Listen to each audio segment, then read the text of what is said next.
All right, I want to welcome everyone to the Power Lunch podcast. Once again, I'm your host, Frederick Douglass Bussey, and I'm very, very excited to be with you today. I'm excited about this conversation that we're going to have because I've got a very special guest. We've been friends for a while on Facebook. This is actually our first opportunity to converse in person, so I think it's going to be a great way for us to kind of unpack a lot of things that he's been doing and some of the value that he's going to be able to share for you as in particular. So the audience, and I'm really, really excited about all of that as well. So without further ado, we're going to get into it in just a second here. For those of you who do not know, the Seven Figure Circle, the Circle $1 Million Mastermind Group, is our sponsor for the show. So for those of you who are entrepreneurs who want to build a seven-figure business and you are committed to doing that, committed to learning what you need to do to change yourself and evolve to that place and make a greater contribution to the world through entrepreneurship, then this is the place for you. We've got a ton of great content,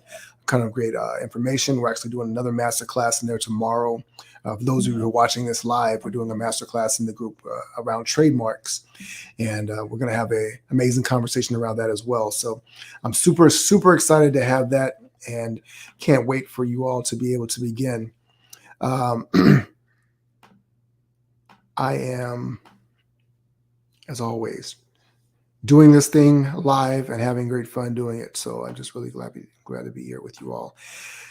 With that being said, let's hop into the conversation. Let me introduce our guest for today. Mike Brown is an investor, coach, and entrepreneur. Mike founded and grew and subsequently exited an 8-figure energy investment firm, Palmares Energy, an aggregator of minerals and royalties in the Permian Basin of Texas. He has invested in, coached, and mentored dozens of startups and businesses in multiple industries. Most recently, he acquired an e-commerce company in the fitness industry, Brute Force Training. He created the Unbreakable Wealth process to help entrepreneurs cement their legacy by protecting their success from all angles. Please welcome to the show, Mike Brown. Mike, how are you today? Great, man. Thanks for having me. I really appreciate it. Awesome. I'm so glad to have you. Let people know, I read your bio, but let's tell people a little bit about who you are, where you're from, where were you born and raised, and what was it like for you growing up as a young person? Yeah, so I was born in Midland, Texas, which is the oil and gas kind of capital of the U.S., if not the world, and that becomes important in the story later. But growing up, I knew that I wanted to do two things. I knew that I wanted to be an entrepreneur, and I knew that I wanted to be in the Navy. So from a young age, my goal was to go to the Naval Academy, and I did go to the Naval Academy and graduated in 2003. And ended up flying jets for the Navy. I was Goose, since Top Gun has kind of made a resurgence and is real popular right now. That's the easiest way to explain it. I flew in the back seat of F-18 Super Hornets for about 10 years. Finished up my Navy career teaching Marines and Navy SEALs how to call in airstrikes. And then in 2011, I was getting out of the Navy, and a mentor of mine growing up, we were having lunch while I was home for Thanksgiving, and he asked me what my plans were. And he basically, after I kind of told him, he said, no, it's actually the best time in the history of the oil business to be in the oil business.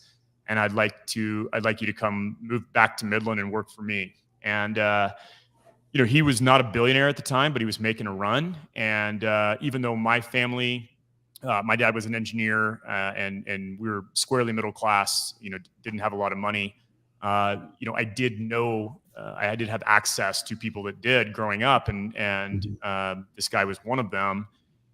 And so, when you get an opportunity like that, you walk through that door. So I moved back to Midland, Texas, which is nowhere I ever wanted to be again. But, when opportunity called, I answered that call. So I'm curious because you said you knew. Well, first of all, I want to thank you for your service. That's a very cool way to serve your country at Mach speeds in the sky. So I appreciate that. I am curious about why you always knew you wanted to be an entrepreneur, because these days being an entrepreneur is sexy. It's trendy, and if you're a young person on YouTube, there's all sorts of things that you can attract you to being an entrepreneur. What was it about that for you that made you say, this is something that I want to do with my life?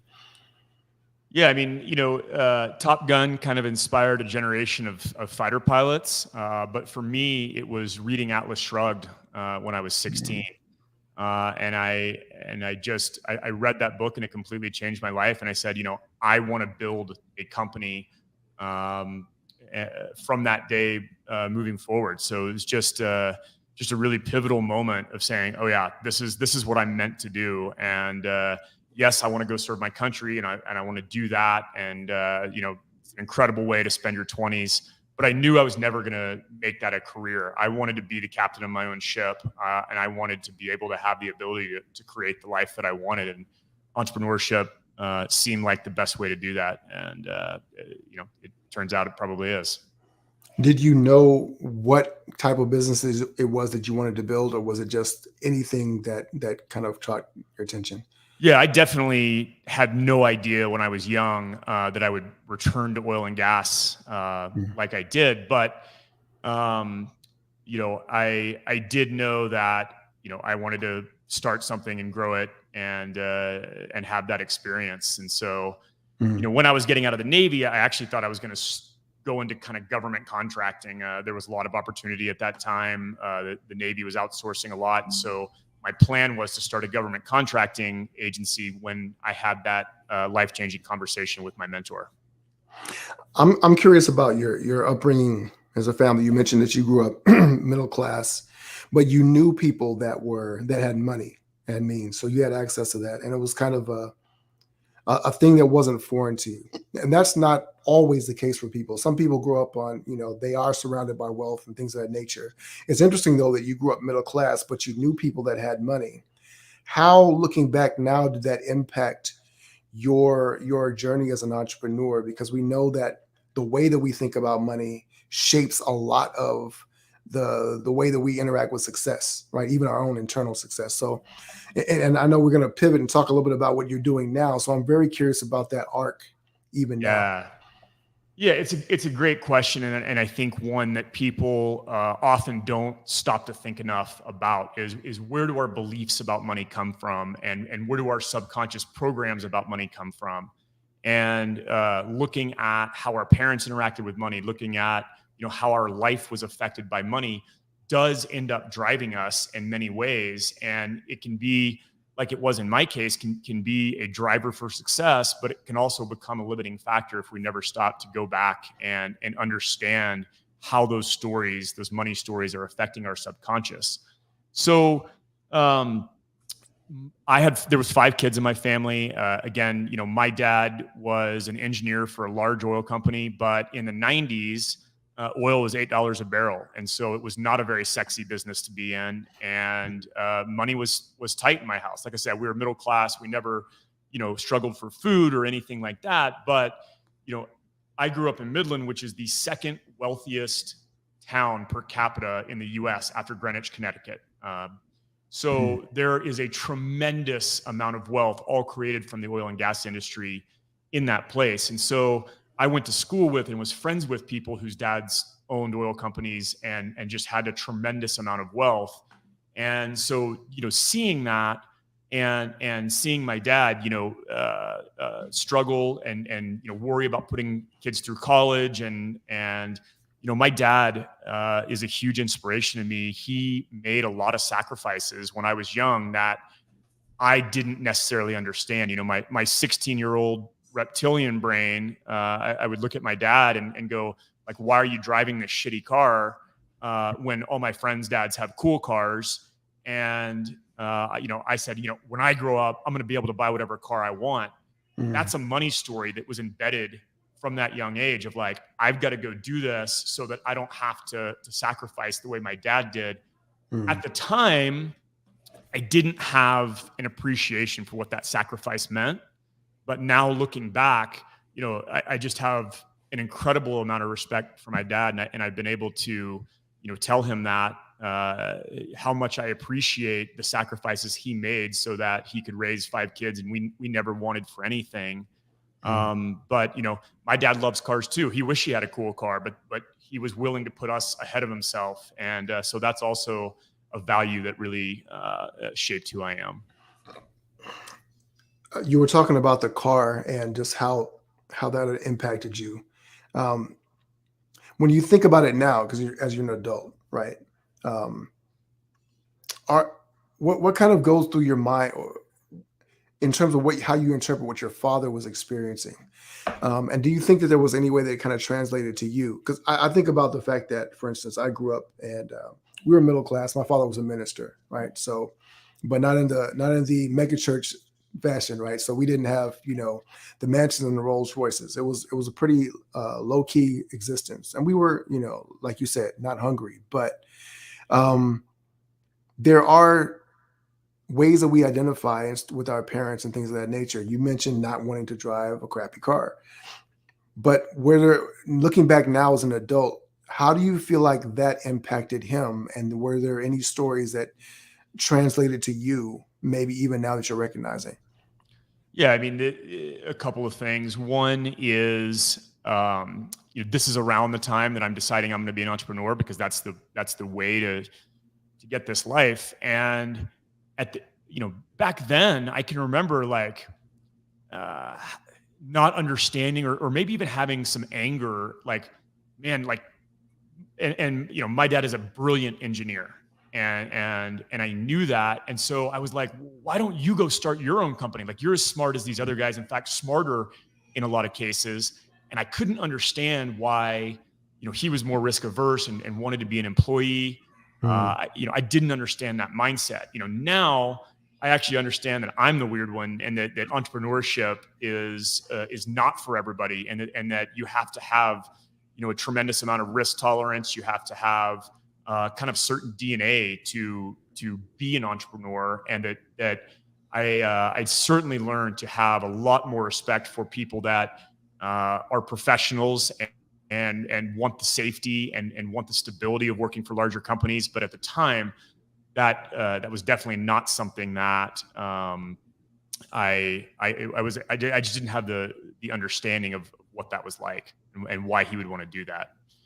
And so that did really kind of shape who I was. And then the other piece is that my mom was a very high achievement oriented parent. So, in a family of 5 kids, the way you stand out and get attention from your parents in my family was achievement. So a lot of my siblings were really great athletes. I was never a super great athlete.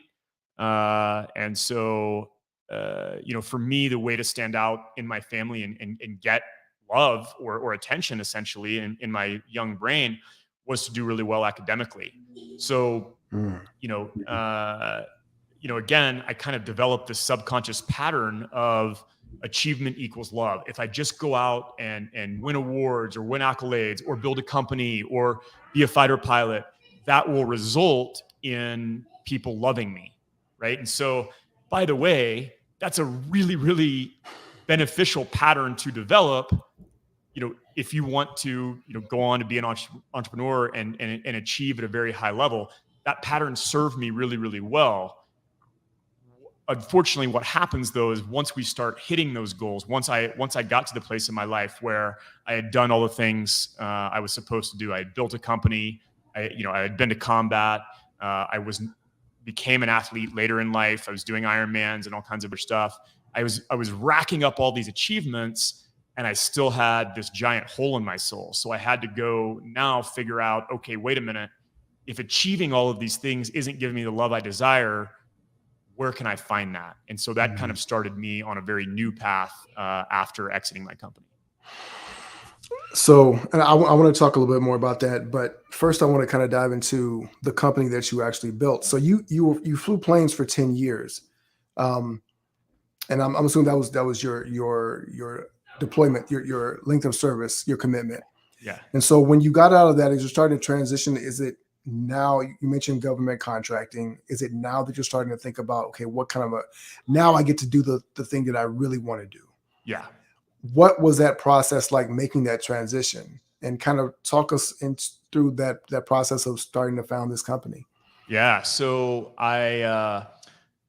like I mentioned, I was considering starting a government contracting company because that's what I knew. I knew that I could get out and bid on contracts that I had specific expertise around. So that seemed like the easiest path. But when I had that life-changing conversation with my mentor and he asked me to come work for him, I moved to Midland and I worked for his company for 2 years. And he was very, very generous. He taught me so much that I couldn't even begin to tell you how much I was able to learn from him in that time. But the really incredible thing is, after I had been there for a while, started to have some differences of opinions with junior partners in the company. And I came to my mentor and I said, hey, look, I'm a military guy, so I'm not coming here to complain, but here's the problems that I see within this company. And by the way, here's a solution. Here's how I think we can fix this and we can all make more money together.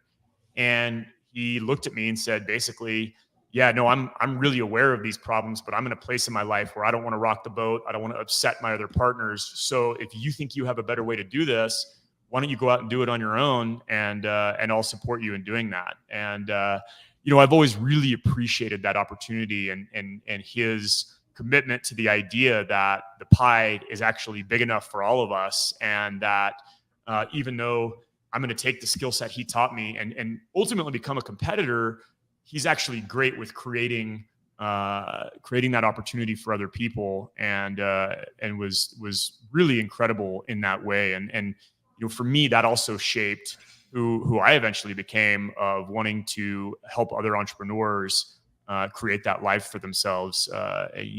Watching my mentor do that was just incredibly valuable in my life. I want to piggyback to that in a second and talk a little bit more about how you built that relationship with him. But first of all, kind of walk us through the actual process of setting up the company. Yeah. There was this thing that you wanted to do, that you saw this opportunity there. Talk a little bit about recognizing opportunity, and then kind of tell us a story about how you actually materialized that by building Permias. Yeah. So I was an acquisition specialist, essentially a sales guy in their organization, and this coincided with the time when horizontal drilling became kind of a thing in the Permian Basin, which unlocked an incredible amount of reserves that had always been there that were unable to access. So I was at the intersection of luck and timing. I mean, a few years earlier or a few years later, I would have completely missed it. But then in 2011, 2012, this boom was just lighting off. And so I was watching that happen, and the opportunity was palpable. I mean, he was right. It was the most incredible time to be in oil and gas in the history of oil and gas, potentially. And as a sales guy, I was the boots on the ground getting these deals and seeing, the kind of wealth that was associated with doing that. So I also had a good friend from the Navy come join me at that firm. Actually, he called me up and asked me what I was doing, and I was like, man, this is incredible. Get here as fast as you can. He came and interviewed at the same firm, and they hired him on. And we actually kind of teamed up and created a little unit inside that company. So when our time there was drawing to a close, he and I decided to leave together and found our company together. And we started our company in May of 2013. We each had about $40,000 saved up at that point, and we thought we'd be making deals and off to the races, the day we set up shop. And fast forward to November of 2013, Thanksgiving, we hadn't made a single deal. I was down to $2,000 in my checking account, and a life-changing deal came across our desk, and we landed our first deal. And it was really life-changing. And from then on, it was kind of off to the races. We had a tiger by the tail, and we were acquiring as many properties as we can. So the business is called Palmares Energy, and we acquired minerals and royalties. So the United States is the only country in the world with private oil and gas ownership, meaning most other places in the world that the government actually owns the minerals below the ground. But in the U.S.,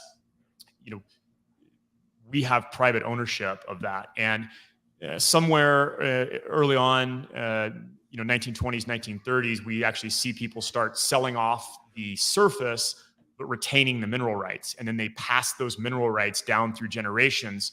So in 1 square mile, one section, there could be hundreds of owners that own a tiny little piece because it's been divided amongst the generations, over the last 150 years or so. And basically what we would do is use direct mail and cold calling to go out and offer people a lump sum to purchase their mineral ownership, in the hopes that it would eventually get drilled and start kicking off royalty checks. And you can kind of think of what we were doing as kind of like a roulette board. So if someone owns in one specific section, the chances that they get drilled in the near term are, we really have no idea. So what we're trying to do is actually just cover all the numbers. And so there's private equity funds that would buy as much as they possibly can and spread out the risk. So it was really creating a win-win between private mineral owners who were only covering one number on the roulette board, aggregating those into packages and then selling them off to private equity backed funds. So that's what we were doing. We were an aggregator in that sense, taking advantage of that market arbitrage of being boots on the ground, acquiring deals from $50,000 to upwards of $2 million, and then putting them into packages of like $5 to $10 million, and then selling them off to private equity funds. So that was essentially what the business was doing. That's very cool. And to recognize the opportunity when you were building this business, how prevalent were those thoughts of actually quitting, like the doubt that was creeping in? Because when you go from 40,000 to 2,000 and you start out guns blazing and you're sure, all right, this is going to work, and then it doesn't, and then you get another deal that falls through in another situation. So when you're down to the nub of it, how were you able to manage those thoughts that had to be coming up in your mind at some point? For me, there was never an option of quitting. It was a completely burn the boats scenario. I knew that it was going to work. And my partner, Jay, and I always said, like, given the opportunity, we'll always buy call options on ourselves. So I'm always going to invest in myself and take the opportunity and be the captain of my own destiny.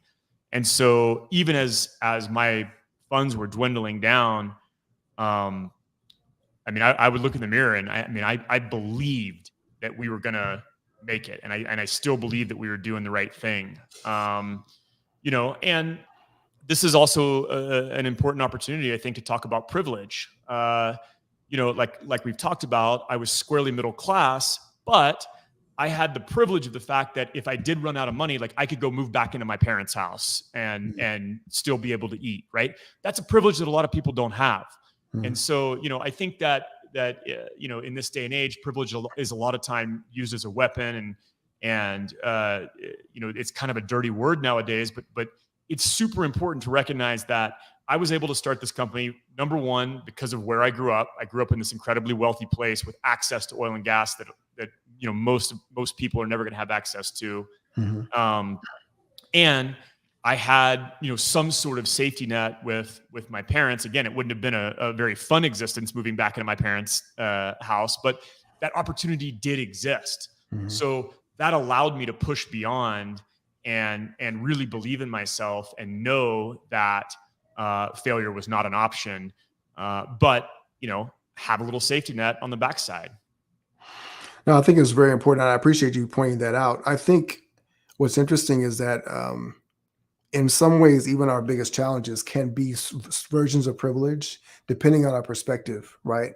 For you, the never say die attitude, the burn the boats mentality, you feel like that was something that you were always born with, or do you feel like there was a way that you were kind of conditioned through the way you were raised, or maybe the military, or something that flipped that switch on for you that maybe other people can use as a way to kind of flip on for themselves? Yeah, there's a lot of things that the military taught me. There's a lot about what not to do that the military taught me, but definitely there are a lot of points in my military career where you are pushed beyond what you think you can do, and the only way forward is through. You literally have no other option. When you're in combat, you don't have the option to quit and go, oh, I don't think I can do this. You have to make it happen. There are guys on the ground whose lives are in danger, and if I don't have the capability to perform my mission, people are going to die. So, what happens in those scenarios? Well, I kick back into my training. I go into an elevated conscious state, and I perform the mission, at all costs, basically. Failure is not an option there. And so, being able to have that experience, which by the way, I'm not trying to glorify combat, but I think it is probably the highest level of consciousness that a person can achieve, because there's just no other way to really access that level of life or death situation in the way that combat allows you to access that part of your brain. So having that experience and bringing that into the entrepreneurial world,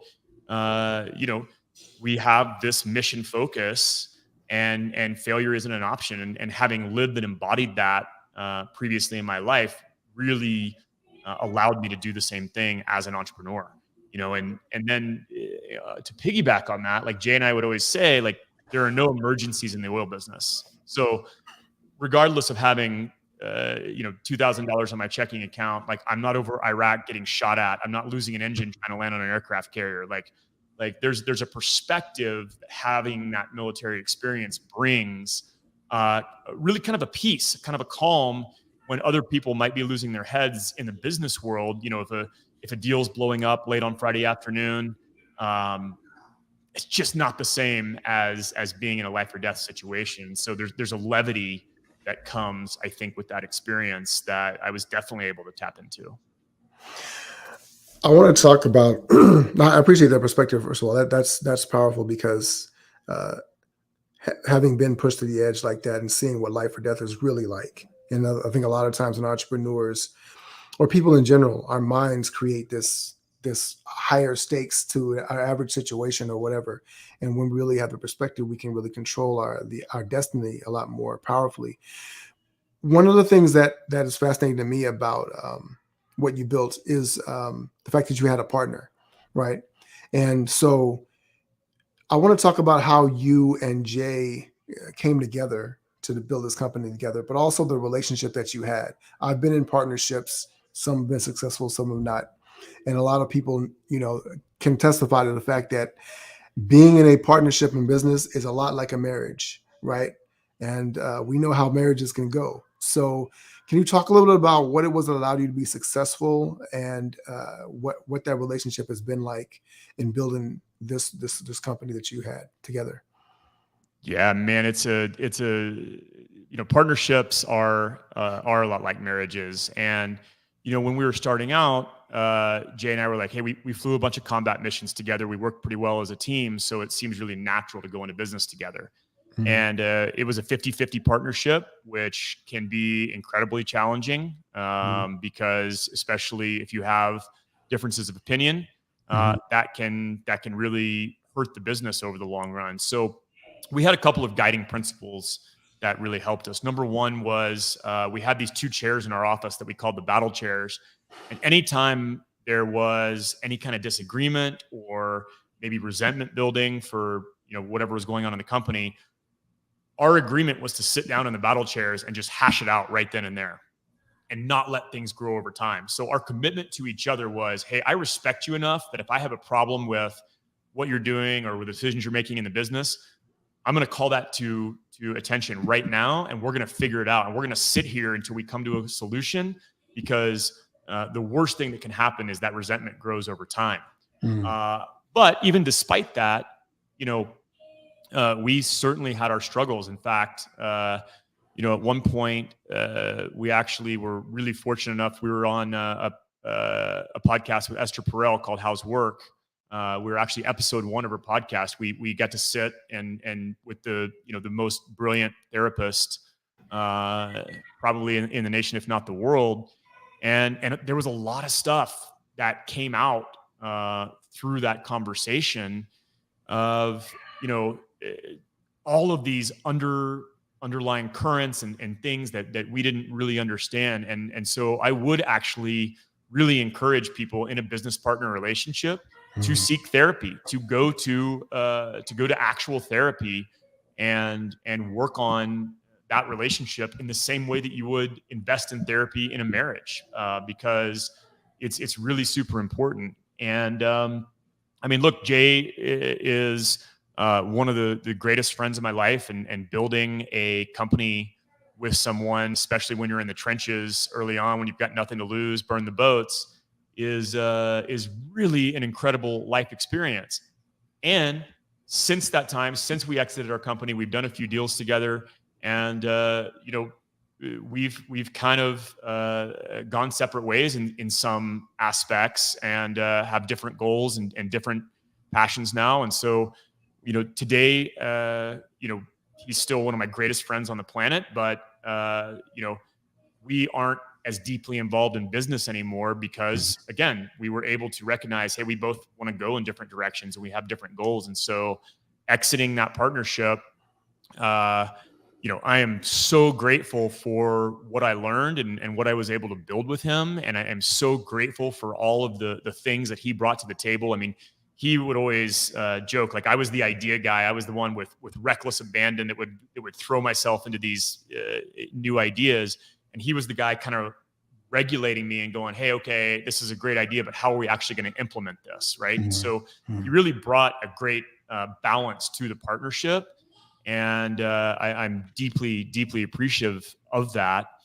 And I don't know that I would do a 50-50 partnership again. In my deals since exiting my company, I don't think that 50-50 is probably the right way to be, because I just think it's probably easier for most organizations to have a clear delineation. When the rubber meets the road, someone needs to be the decision maker. And while it really worked for us, it's probably a harder way to go about it. I think you shared some really great insight there, talking about the balance of your personalities and your strengths and things of that nature. I have a couple other questions about relationships in business from your perspective. One is about your mentor. Can you talk a little bit about, because people, we hear that you need a mentor, you need a coach, you need mentors, and there are different types of relationships, but yours was especially pivotal in your being able to learn a lot of the things you needed to grow. How did you meet your mentor? And how did you actually develop that type of relationship versus just being an employee or somebody that kind of learned, but from a distance? So mentor was a family friend growing up, and he was actually business partners with my uncle. So my uncle was at that firm, and that's how I got introduced to him. We decided to kind of keep a little separation because working with family can be difficult. So I kind of was taken under his partner's wing. But as far as that mentor-mentee relationship, they were used to hiring guys that were 24, 23, right out of college, and being able to kind of teach them. Whereas I came to the company, I was 30. I had been in combat. I had been in charge of 250 people, in my division in the Navy. Like, I brought a different level of experience and competence than a kid right out of college is going to bring. And so I saw a lot of success really early on in the firm. And I think that also really solidified the relationship. I guess I was kind of a star that stood out. And again, I think it was because of that experience that I brought to the table. And so I think that is what really drew him to invest in me, and be very generous with his time and knowledge, and teach me everything that he knew, really. And it was like I said, it's one of the most powerful things that you can do is find a mentor who's willing to invest in you like that. And people do ask all the time, like, how do I find a mentor? Well, I didn't just go out and start a company before I knew anything. I went to learn. I knew that I was going to this company, was going to humble myself. I was going to learn as much as I could, as quickly as I could. And then I stood out from the crowd because I was willing to do that work, and I was willing to put in those hours and push harder than anybody else. And, if you show up and you work super hard and you're going to push harder than anybody else there and show your dedication to an organization, Mhm. the people in that organization are going to be willing to mentor you because they see you investing in their company. So, Mhm. so really, if you go just start asking people to mentor you, I don't think that's really the right way to go about it. Go show that you're willing to provide value to that person, and whether it's working for less than your worth, but understanding that you're gaining an education, or whether it's finding some way to provide them value outside of their organization, like that's how you get someone to invest in you, is provide a lot of value first, and then you're going to get the value from them in return. I think it's very powerful. Thanks for sharing that insight. It sounds like the humility was also a big part of it, because you could have come in as kind of a hot shot saying, well, I've got 10 years combat experiences. I've managed all these people. I know all these things. My uncle already works in the company. You could have had that attitude, but your demeanor was apparently very different. You were just a hard worker. I think there's a little bit of both. I want to give myself a little credit where credit's due. I was definitely a hot shot. I definitely in those days had some arrogance, I think, associated with how well I was doing early on. But You did say you were Goose, so yeah, exactly. But there's I think that that arrogance was also based on actual accomplishment, right? It wasn't unwarranted. Again, I had achieved at high levels elsewhere, and I was achieving really high levels in that company. So yeah, I wish I could say I was super humble at that time, but looking back, I probably definitely had a somewhat arrogant attitude, but it worked at the time. I am definitely a lot more humble now. so lastly then, you I want to talk about the relationship in terms of having to build this company, right? So you were in sales in the gas company. You had to take that skill set and apply that to going out and cold calling and creating these essentially relationships to be able to get these deals done. Yep. What were some of the maybe one or two keys that you realized that you could implement? Because when you're doing sales, rejection is a part of the deal until you start to figure it out. What was the thing that really helped you start understanding this is a necessary component to really lean into when it comes to getting these deals done? Yeah, I mean, that's sales is super tough, but I think it's probably perhaps the most valuable skill on the planet, right? Because if you can weather that rejection and you can push through and pick your head up, pick yourself up, get back on the phone after someone yelling at you or slamming the phone down or hanging up on you, like that experience, Mhm. that builds grit, that builds character. Yeah. And if you can push through that and get to the place where you actually hone your craft and you become a great salesman, that will serve you, throughout your career. I mean, because ultimately when it comes later on to like raising money or investing in a new business or whatever it is, you are a salesman, right? You're using those same cold calling skills that you had from the beginning, but just playing at a different level. So, there's a lot of people that say like, oh, I could never do that. Or I could never do that. I didn't want to call people and get hung up on. Like, that's not fun. But I was willing to do that because I was driven enough to build this life that I envisioned, that I was willing to weather that rejection and weather that storm. And ultimately, you got to push through. And I think the people that have this idea of like, I could never do that, you need to know I couldn't either. It sucked. It was terrible. It was like there was days where I would go home just like hat in hand, like, oh man, this is brutal. And somehow I was able to push through, get to the other side. And sales is about reps. You got to make 1,000 calls before you really have that, you start to develop that skill set. And so, if you make 10 calls and give up, you're not building the reps necessary to hone that craft and get through to the other side. So there is just an element of determination and grit that is required, but just know it's hard for everybody. There is nobody that is a natural salesman that loves getting hung up on. It's just not the way the world works. It feels bad no matter who you are. And so you've got to find a way to push through that. I love that you talked about that, because I think a lot of times people think that there's a magic bullet, right? There's something that's um, some key, some tactic, or whatever the case. There's magic words, and you're talking about the consistency of it, just continuing to push through. Um, That's it. so you're starting to see the success. You're building the company. It's gaining momentum, and you're starting to make money. Talk a little bit about what that process was like, going from, actually realizing your dream. This thing is actually happening. Yeah. And as you're building it, we know that you had an exit. Was this always the goal, or was it something that kind of evolved over time? And what was that process like as well?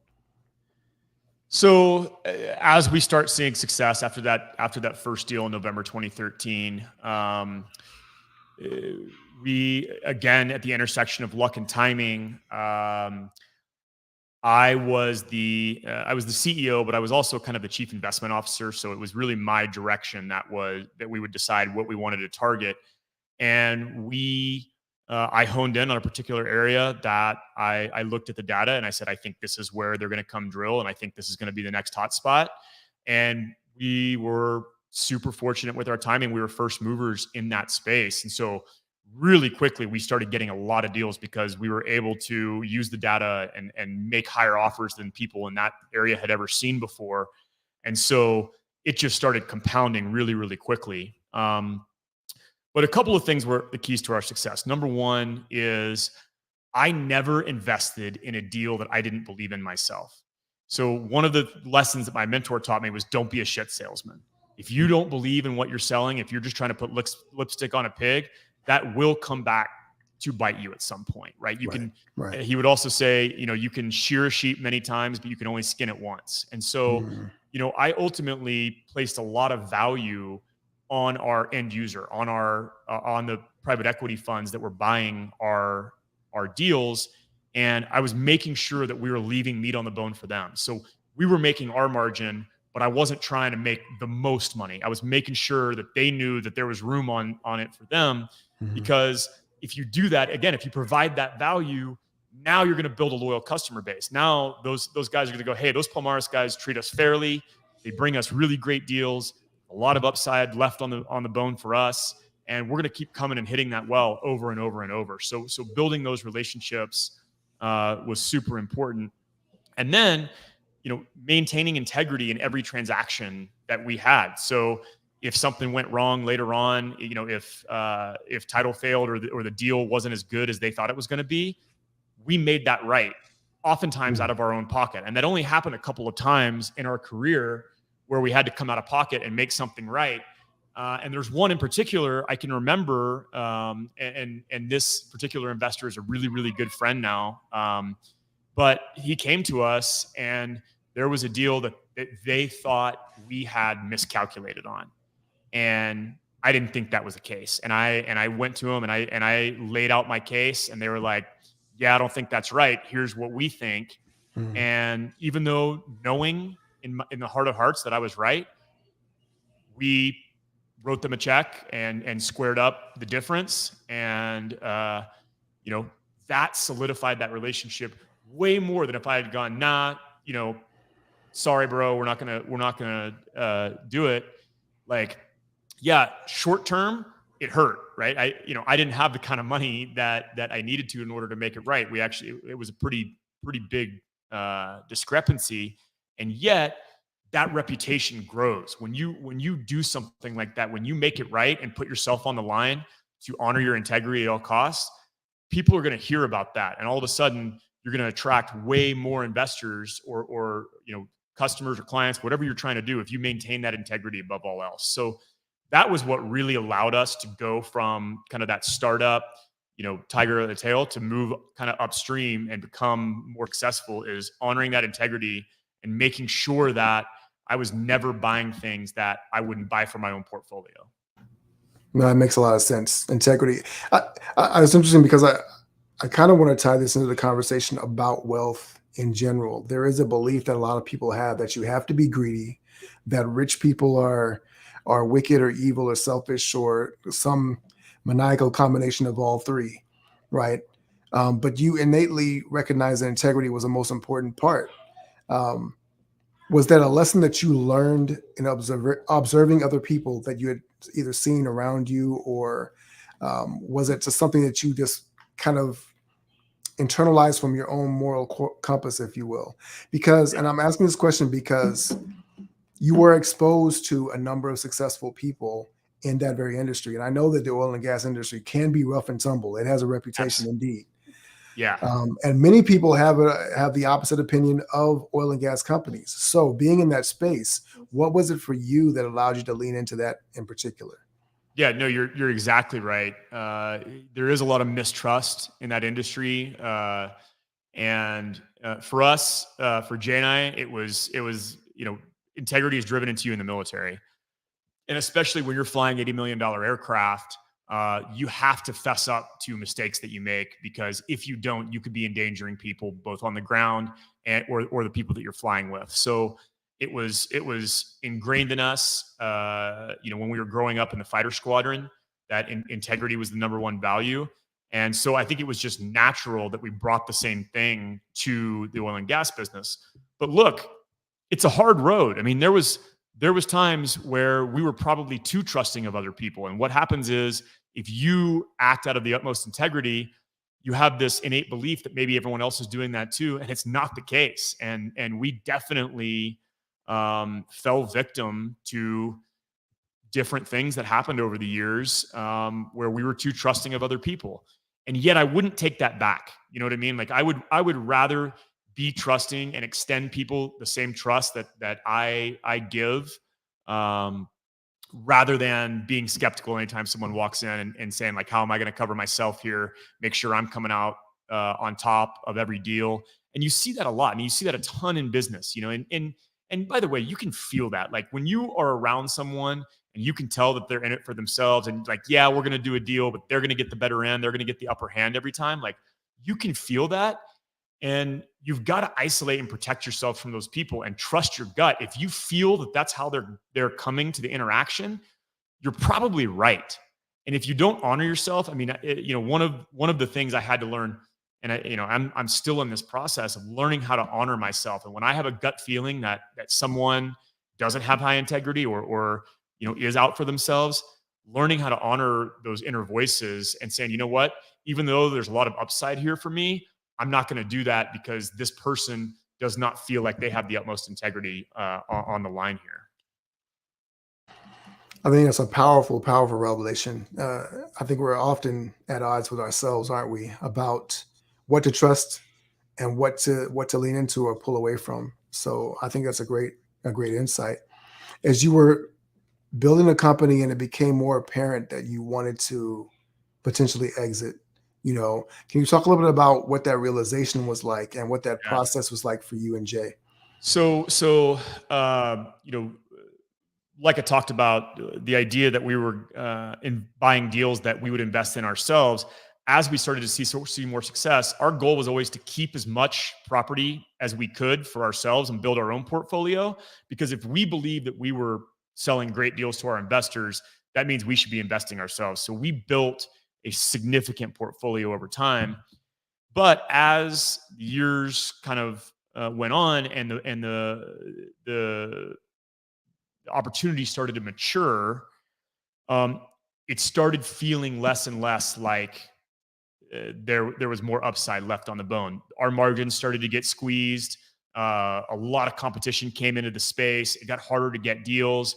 And then we started to having to pay prices where I'm plugging in my investment model and I'm going, man, this does not make sense like it used to, right? These prices and prices have like gone up 5x since we started to like 17, 18. And we're starting to go, man, this is starting to feel pretty frothy. Like, this is starting to feel like we're reaching some sort of top, or going beyond where valuations no longer line up in the same way.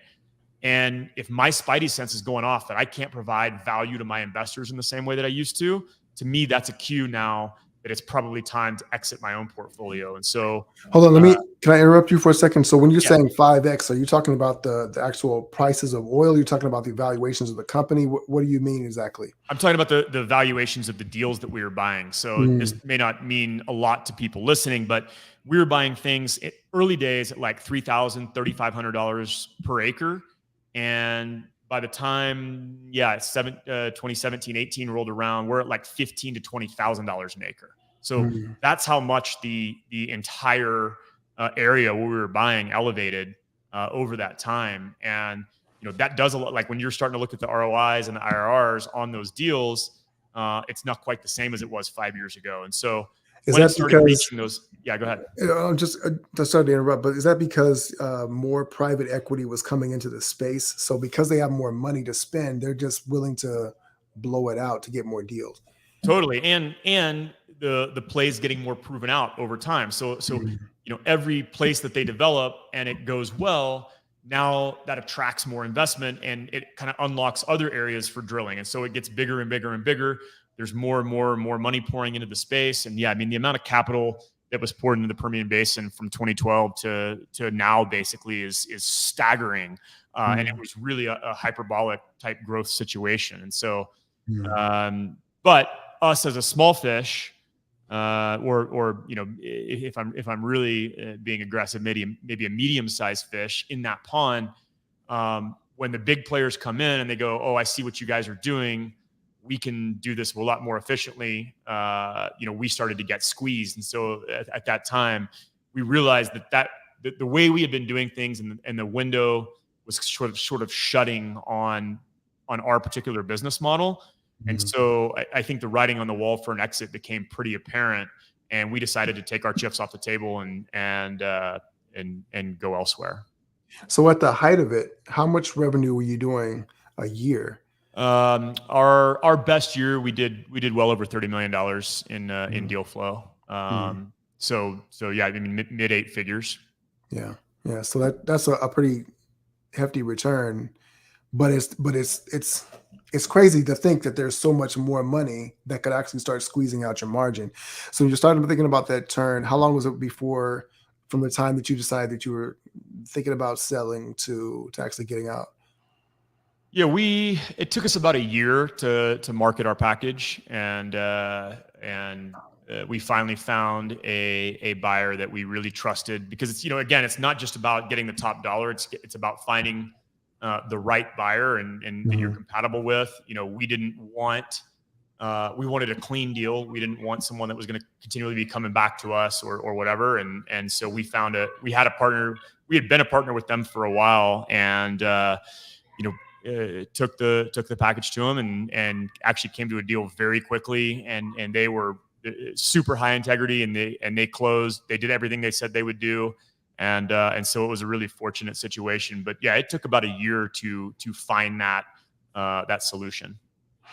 So I got a question here from some people that are watching this over on Facebook. Toussaint Henry has a question. He said, for Mike Brown, on a scale of 1 to 10, how important was his early mentorship in providing for his business success going forward? What type of mentorship is best, specific to the business or general mentorship? Yeah, I mean, look, for me, it's 10 out of 10 important in my certain situation, because I had no experience in that industry, right? Mm, So there's a lot of different types of mentorship. One is, hey, if I want to be in e-commerce, let me go work for a established, big e-commerce company. Let me learn the ropes. And you may not have one specific mentor within that company, but you're just using that job opportunity, working for someone else. Even if that's not where you want to be long term, it's probably really valuable to go get a job and get some experience in the industry that you want to be in, and then be able mhm, to take that. So that's a type of more general mentorship. And then I'm also a huge believer in coaching. So if there's an entrepreneur out there that has a business, coaching has really changed my life. I've invested a ton of money into various coaches, and subsequently, my next mentor, Phil McKernan, is who drew me into coaching, and that's why I got into the coaching industry, because of how life changing that relationship was. And so, you may not be able to find a mentor like I did. Not everyone has access to that, but there are coaches out there that can provide some of that mentorship. And so, regardless of where you find it, always trying to find someone that is further along. And by the way, coaching is also kind of a dirty industry, and there's a lot of people that have gone through one coaching course and they're selling their system or whatever it is to multiply your wealth.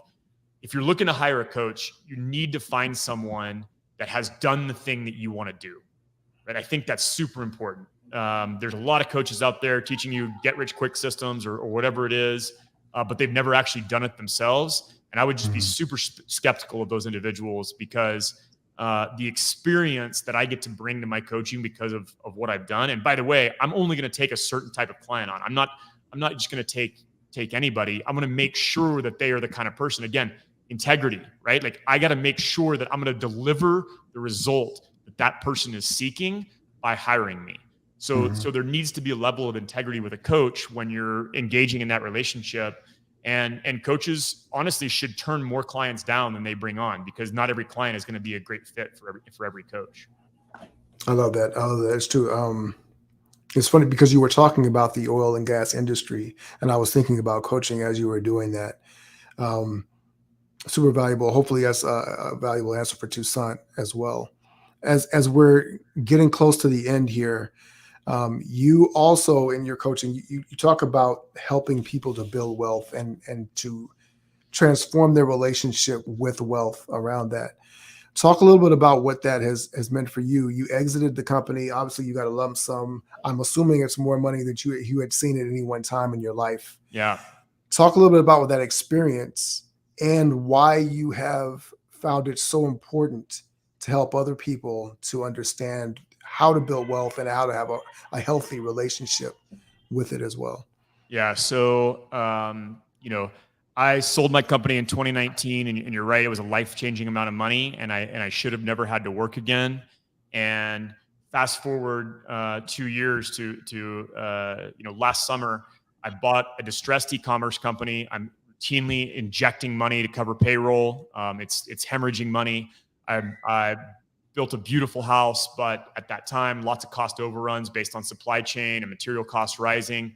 So all of a sudden, despite having this life-changing exit, I'm spread super thin. And even though I'm a multimillionaire on paper, it doesn't feel like I am, because I'm literally tapping the bottoms of my cash reserve, and I had to borrow money from my fiance just to pay my tax bill.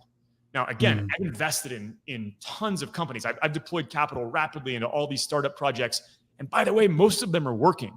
So it's not that I was a bad investor. It's that I didn't have a good understanding of how to balance my portfolio with reserves and making sure that I was taking care of myself and my family first. I was just rapidly deploying all of this capital. And the more I talk about this, so many entrepreneurs go through the same thing. The mindset that allowed me to create my wealth. So I was going all in, $2,000 in my checking account. I'm still all in, right? We talked about that earlier. Now I'm post-exit, and I never took the time or I never had the understanding that I needed to shift from being an accumulator of wealth to a defender of wealth. Because now, I actually don't need those kind of returns. I don't need to beat the market. If I just put my money in safe places and create a safe plan, I can actually live the life that I want to, rather than going out and continuing to swing for the fences and continuing to take risks. And so I had to really reevaluate. And what I did over the past year is, number one, I needed to understand why I was taking those risks. And it was all about healing my relationship to money. Like, why did I have this high risk, high reward mindset? And a lot of that centered around being addicted to the dopamine cycle. So every time you take a big risk and it pays off, you get a dopamine response in your brain. And that dopamine response is the same reason that cocaine is addicting, right? Investing and hitting home runs can be addicting in that same way. And I was addicted to that cycle. So I had to understand where that was coming from, and I had to heal that. Number two, I needed to rebalance myself. I needed to create a risk-adjusted wealth plan that took care of my family, made sure I had enough cash reserves. And by the way, if I don't have enough cash, I don't invest in anything else, right? So I had to really find a way to do that. And then the last piece is I needed a peer board of advisors. I needed someone that had been there, that is also in the same place as me, looking over my shoulder, because a lot of these super high risk decisions, if I had to justify them to somebody else, I would have never made those decisions. But because we keep our net worth and we keep our wealth a secret because it's so taboo to talk about, it allows us to make bad decisions. And some of these investments that I was making, like, I knew that I should not be doing that at the time, but I was still able to do it because no one sees my bank account, and I'm still, I'm protecting my ego. I've told somebody I'm going to make this commitment, and I go out and do that. And so that's the Unbreakable Wealth framework that I've created, is understanding and healing our money stories, creating a risk-adjusted wealth plan that serves our desired lifestyle, and then finally creating accountability with a peer board of advisors that helps you stick to the plan that you set forth. And I've built this into a retreat experience. I'm hosting 16 entrepreneurs at my home in a few weeks in August, and we're going to walk through this process together. And I'm just incredibly excited about it. This is such a huge problem for so many entrepreneurs, going through an exit and then all of a sudden finding themselves stretched thin. And I just think that, me having this experience and keeping it to myself is ultimately doing a disservice. And so, looking and taking the pain that I experienced and serving others, I think is the best way to heal yourself and help people along the way. So that's what I'm passionate about now. That's what I'm doing. And I'm really, really fired up about the experience. Mike, I just want to thank you for everything that you've shared, because you've given us a ton of insight through your own journey, even your vulnerability to admit, the mistakes that you've made, because not a lot of people are willing to do that. And it's funny because the things that we learn by sharing with other people, right, are so powerful. They help us to grow even more. So I appreciate your courage and your willingness to show up so powerfully and share your story with us here today. Well, I appreciate you having me on. It's always, it is really important, I think, to be vulnerable and go first. And what that does is now it creates opportunities for other people to come out and go, yeah, man, I've been through these same things, and like, thanks for opening up about it, because I didn't feel like I had anybody that I could talk to about it. So what I'm really trying to do is set that stage for people to be able to come out and go, hey, yeah, I know that there's a culture around entrepreneurship, and there's kind of this hero worship of people who have exited. And it can still be hard. Like it can often be harder to stay wealthy than become wealthy.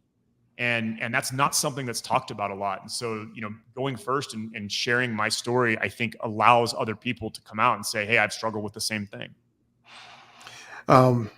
Tell everybody where they can reach you if they want to find out more information about your retreat, and how they can continue to build their wealth, and how they want to just get in contact with you, to work with you in whatever way. How can they find you? Yeah, thanks. Unbreakablewealth.co is the landing page for the retreat. mbrown.co is my coaching website. So if things that I said resonate with you, and you think it might be a mutual fit, either for the retreat or coaching, I'd love to have a conversation. But other than that, I'm on Instagram as at MB_abides, a little Big Lebowski reference, and then follow me here on Facebook. I tended to put out more posts on Facebook than I do on Instagram, as far as sharing some of the lessons that I've learned. So this is a good platform. And then finally, if you just head over to unbreakablewealth.co and sign up for my newsletter, I drop some knowledge there every now and then, and would love to have you. Perfect. It's been a pleasure having you, Mike. I'm so glad we had that chance to finally have this conversation face to face. I want to thank everybody who's been watching it live. And if you're watching on the replay, still feel free to drop a comment, whether on YouTube or Facebook. Let us know how this episode impacted you. Mike is tagged as well, so make sure you can drop that and he can see that, and reach out to him if you're in a position where you are ready to start defending your wealth as well. But we're so glad to have you as always. I'm Frederick Douglass Bussey. This has been Power Lunch. Ever forward. Thanks, Frederick.